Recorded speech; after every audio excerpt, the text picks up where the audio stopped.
Good morning, everyone. Kris here with Inspired Energy. It's a nice, cool, brisk, almost fallish day today. Joining me this morning, Hartwell. Good morning, Hartwell. Good morning, Kris. Good morning, everyone. So, we're continuing from last week talking about the four transformations. So, motivation part two, as you put it, or kind of wrapping things up. So, one of the things that you had put in your notes was there's something that exists beneath the motivation, and it's called transference. Can you tell us a little bit about that? Well, we talked about that last week, Kris, because that was part of course, the motivation is the variable that relates to the personality, sun and earth, Mm-hmm. and so the architecture of human design. We talk about the gates, but then we talk about the lines. And beneath the line is the color, and beneath the color is the tone. Mm-hmm. So there's a lot going on here. So last week we talked about the motivation, but motivation and transference are always paired, and we saw that Mm-hmm. with the 1 and the 4 and the 2 and the 5 and the 3 and the 6. And then backwards we have the 4 and the 1 and the 5 and the 2 and the 6 and the 3. So now we're looking at something that exists beneath, because when we talked about motivation and transference, we were talking about the color level. Now we're looking at the tone level.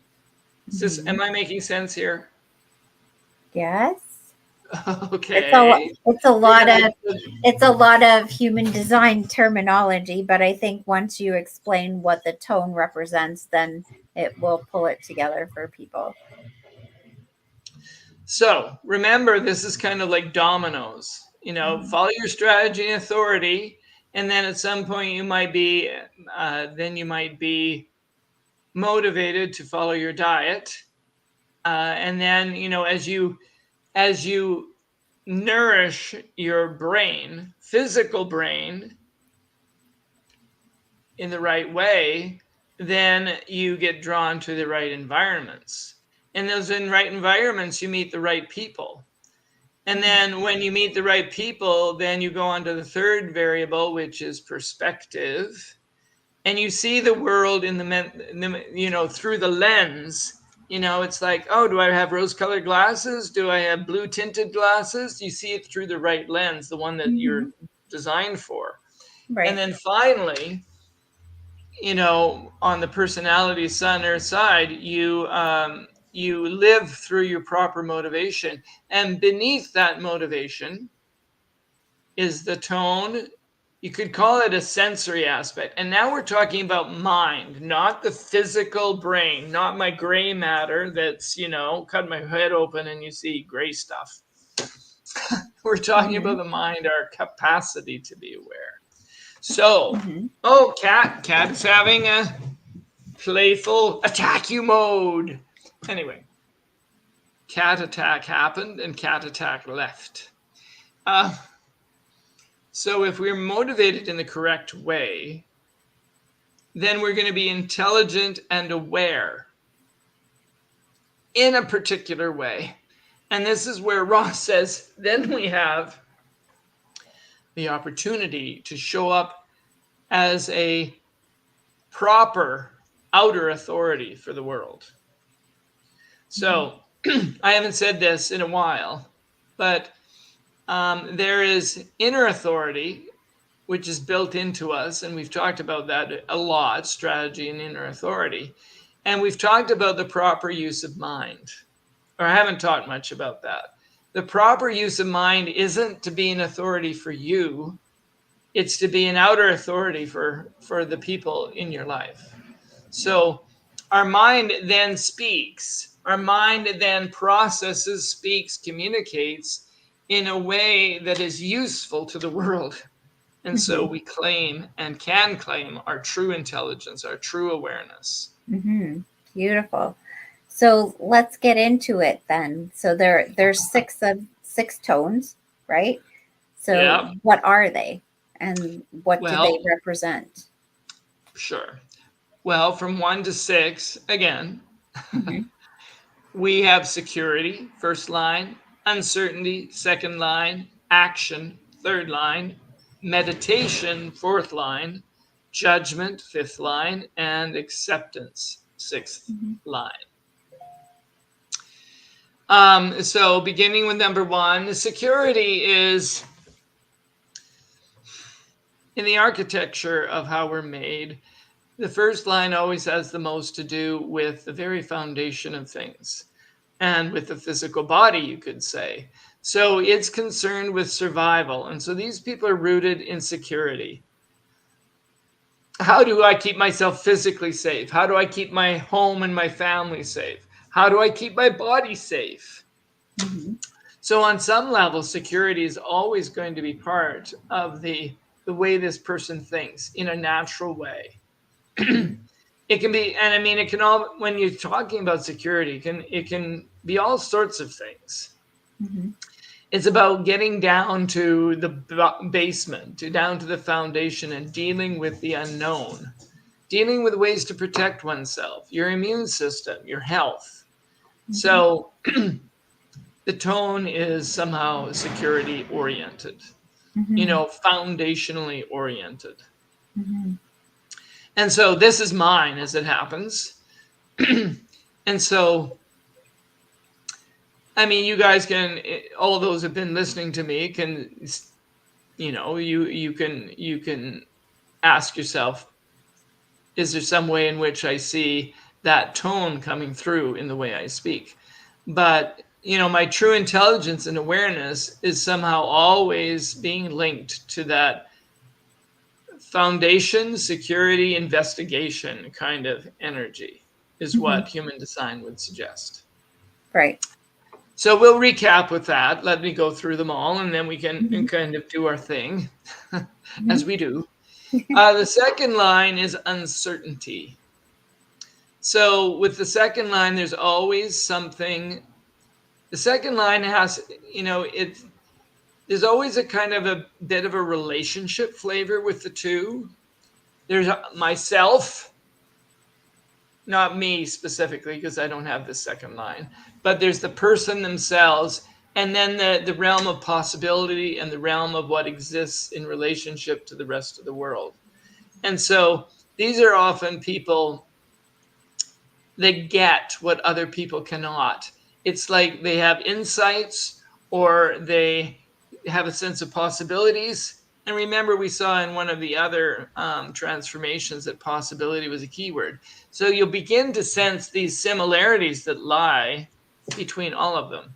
When we talk Mm-hmm. about the first line across the board, there's going to be similarities, etc. Mm-hmm. So the second is waiting for the call. They get called out. Um, and I mean, this one I don't have a lot of clarity about at this moment, but I'm passing you forward, as, what I can. They're also the people that have clear preferences, a taste for this, a taste for that. Um, in terms of cultural, I have a taste for opera, or I have a taste for um, They know what they like, and they Asian know. Asian Yeah. cuisine, or Mm-hmm. so that can be a bit of a flavor there. And I'm Mm-hmm. not connecting all the dots. Maybe you will. Mm-hmm. The third one is action. This is the strategic mind rooted in activity. These people have an understanding of action and an ability to strategize. What action will lead to the right result? So these are the people that are very much great at strategic action analysis. They can be great teachers because of that, because they could show people what steps to take. They'd be great at war then. Potentially, yes. Strategists, or you know, yeah, Right. or War, setting up a business, project. Yeah, setting you up a know. project, finding out how it would work out. Yeah. And I mean, the third line is always related to the material way. Mm-hmm. So it is the line most oriented towards the material world. Mm-hmm. Um, Now, I need to pause here for a moment and just remind us that we're still our discussion around left and right variables is still relevant to this conversation, because the first, second, and third are always related to the left variable. So the Which is logical, yeah. logical, strategic, focused, intentional. Mm-hmm. And the right is always linked to the receptive, the passive, the peripheral, the expansive, the depth. So now, as we move into talking about the 4, 5, and 6, which are right related, the right has no measurement. That's what drives the right crazy in a left world is, oh, prove it to me. Show me how you got that Yeah, thing. exactly. How did you come to that? Yeah. And the right is always saying, they're always questioning themselves and say, did I take anything in? Did I retain anything? Is anything going to come out? Is anything going to be available to me? Mm-hmm. Because there's no measurement. Yeah, I can attest to that because I'm quad right. So Yeah, that is very much the experience, and it's a very easy to feel like you're going crazy. Yeah, for sure.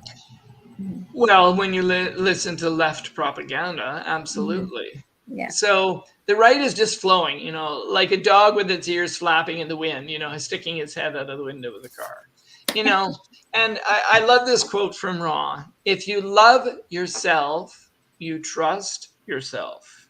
Or Mm-hmm. reverse that. If you trust yourself, you love yourself. There's a connection between love and trust. Yeah. And human design hopes to help us to establish that Mm-hmm. strongly.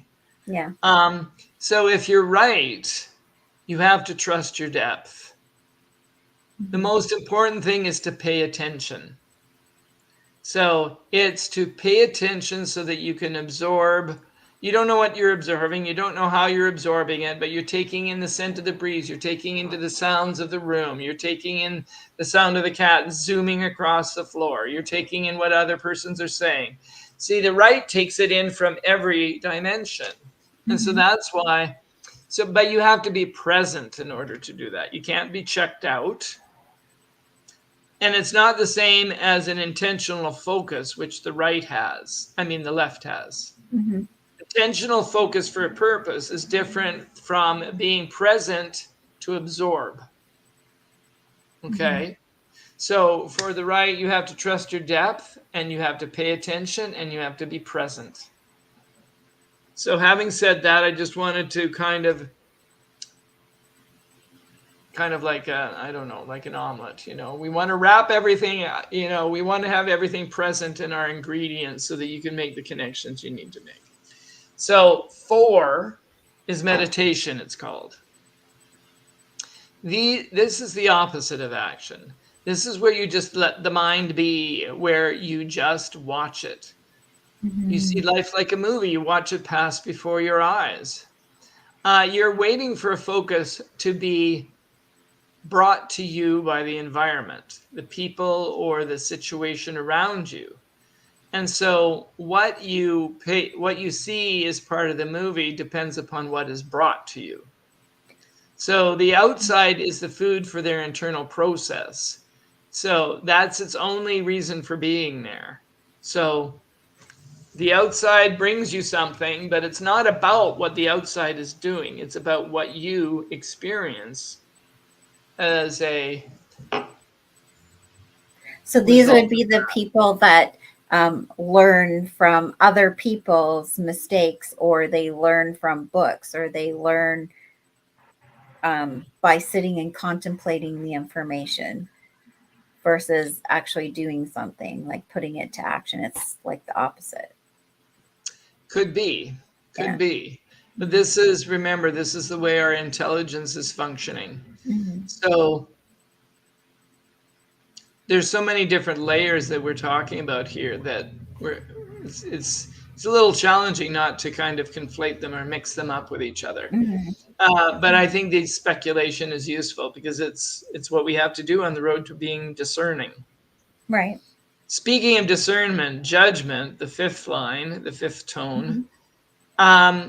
Remember the themes that we've seen with the fifth line all along: guilt, universalization, the heretic who's practical and sets new standards. The fifth mind, the judgmental mind, is a very powerful and often forceful mind. This is the kind of intelligence that's always creating an edge, because they see where the edges are. They see what's practical, what's not, what's valuable, what's not, and they're the ones who bring things new to us. They're the ones that universalize things. So they often get a strong response from people. They're often loved or hated because there is this tone. But if you have this kind of mind, remember, it's a quality of thinking. It doesn't mean that you are intending to be judgmental. It doesn't mean that you're a nasty person who is racist or whateverist. It's how It you means, process, kind of. yeah, it's the way your mind works. Mm-hmm. I mean, when you are asked for your perspective on something, it will be delivered in a judgmental tone. And so when the other is pulling something out of you, it's going to have that tone. It's going to come out. So no point in being shy about it, because it's the way you're built.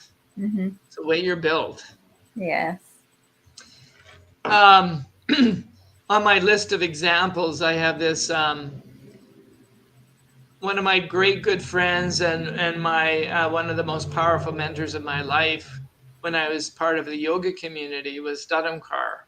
Mm-hmm. If she should ever watch this, I don't think she'd be offended, but she has this ability to speak in a very clear way that cuts through any kind of BS, and people loved her, and some people really didn't like her because there was a harshness to it.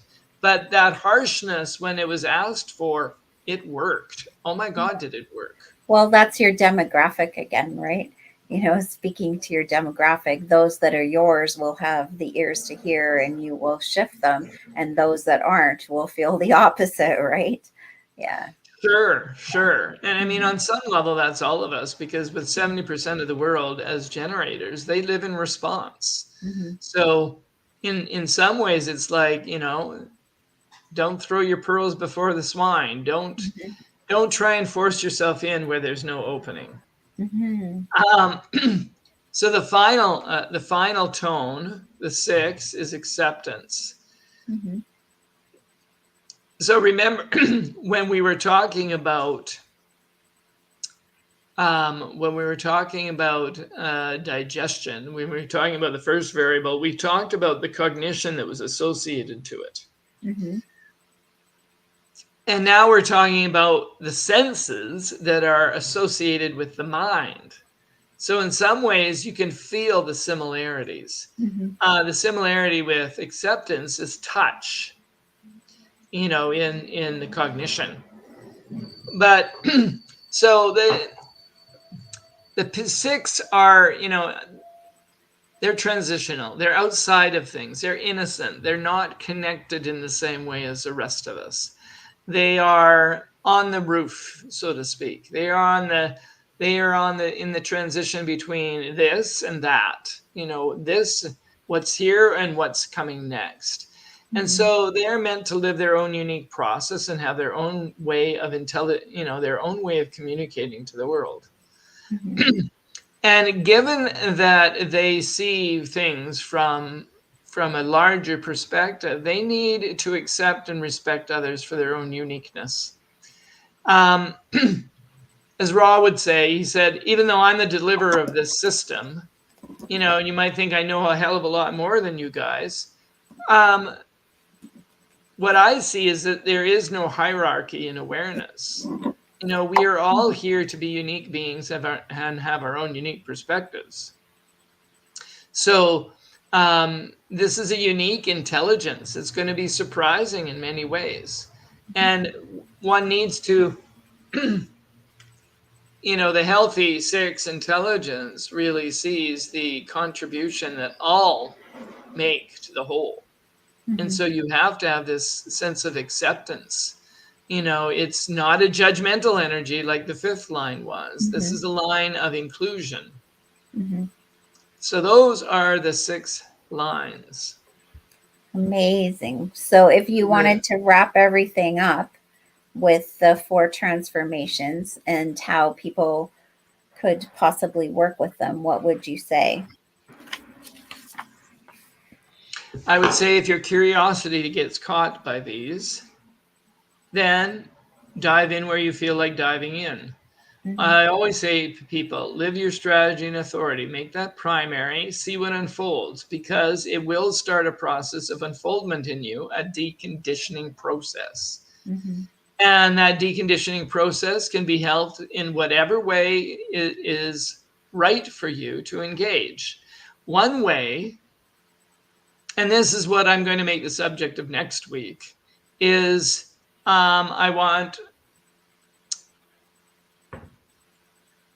I'm going to create a way for you to engage with me, mostly in person. Say hi to the people. We're going to create a group here at Clair-i-tea, Mm-hmm. and it's for people who want to um, engage with community and share their insights about how their experiment is going. There'll be lots of learning. There won't be a lot of me delivering things as a teacher per se. I've already done that in the human, Mm-hmm. in the human design course, which you can take. It's online, and you can do that to learn more. But this will be about learning and sharing with each other, getting a flavor for our own different energies, and in the laboratory of our own experiments, share those experiments and witness the experiments of others. I Yeah. really believe that witnessing is very, very important to our process. Yeah. I Um, think that, we've had some of those epiphanies just even with the show, like, mhm. with each other. Like it's like, oh yeah, now I get it. Now understand why, when those situations come up, why you're that kind of energy towards it, right? Or that kind of stance. I mean, I understand because you're built that way. And then you have an easier time to then accept that that person is unique once you understand they're designed that way, right? Yeah. Yes, it really is a huge aid to our capacity to accept the world as it is and Mhm. ourselves as we are. Yeah. Um, I mean, obviously, I'm deep into human design, and I really believe in the power of this experiment. So it's not going to be right for everybody, but for those of you who find this, engage with me, and Mhm. I can help guide you on that journey. There's Mhm. many ways to do that. You can take a foundational reading with me. You can look at the charts of your spouse, your significant other, your children. You can go deep into the gene keys, which helps round out a kind of a holistic approach to this material. Mhm. Yeah. There's many ways to engage. So Yes. feed your curiosity as it arises. Yeah. So we're finding many connections as we go along. So, is there any last words before we go, or is that it? Stay tuned for next week, where we describe what we're going to the experiment that we're going to enter into together, and the opportunity that you have for doing that. Um, Opportunity to play. Yes. yes. Yes. All right. With that, we'll say goodbye. God bless. Thank you so much for joining us. Thank you, Hartwell, for all your insights. And we look forward to next week. All right. Goodbye.